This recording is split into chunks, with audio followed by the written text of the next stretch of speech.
This neighborhood had 4 vacant lots. Because the lots were all vacant and had become dump sites, we relied on each other. About 20 community members would come to the garden and just literally clear trash.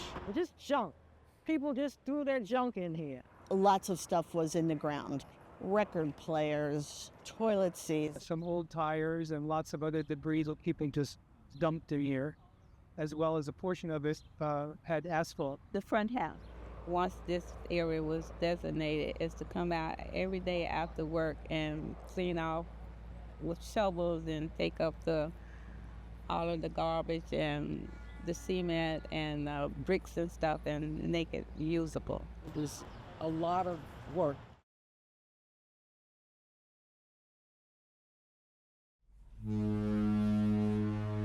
This neighborhood from the 1800s had been closely associated with the shipping business, so people down here offloaded the ships and unloaded the ships, but mostly it was a very working class community. All the carts, like the vegetable carts and everything, was all along Columbia Street. It was very vibrant. You couldn't drive down the streets, it was so busy.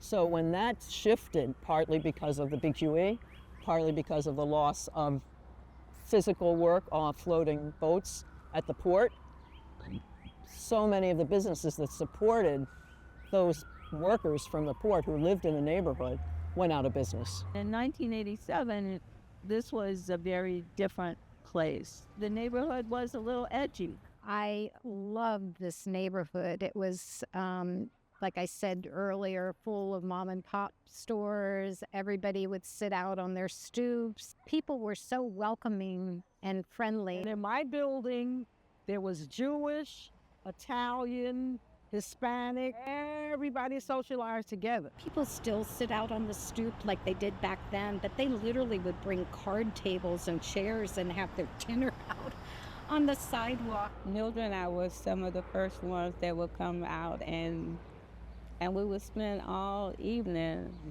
We would get food brought in, or we would grill, and we would spend until nighttime. Some of the ladies who were already living here, who were neighborhood people, they would come through, and we would make this like a get-together. It was just having a place to go and meet people.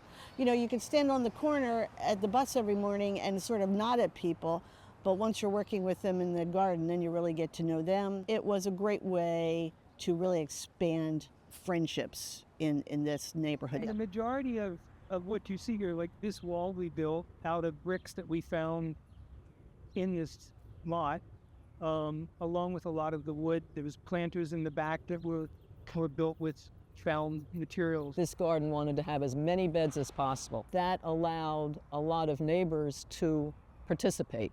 Maximizing the number of plots is a way to really maximize the interaction with people in the neighborhood. With the garden, I would rush home from work and I couldn't wait to get to the garden, because either someone was grilling or someone brought some food in, and then you work and pull up weeds, and it was like working, but it didn't feel like work. It was like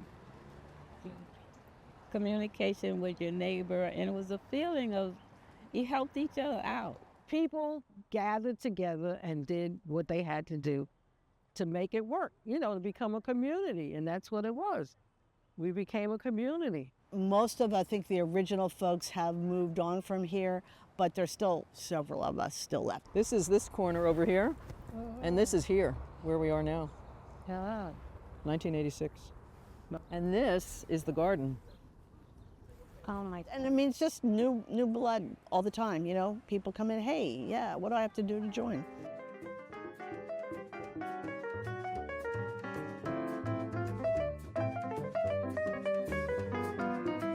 Okay, so like when something degrades, it like breaks down. So when you put it in the soil and then you put water on, it's gonna dissolve.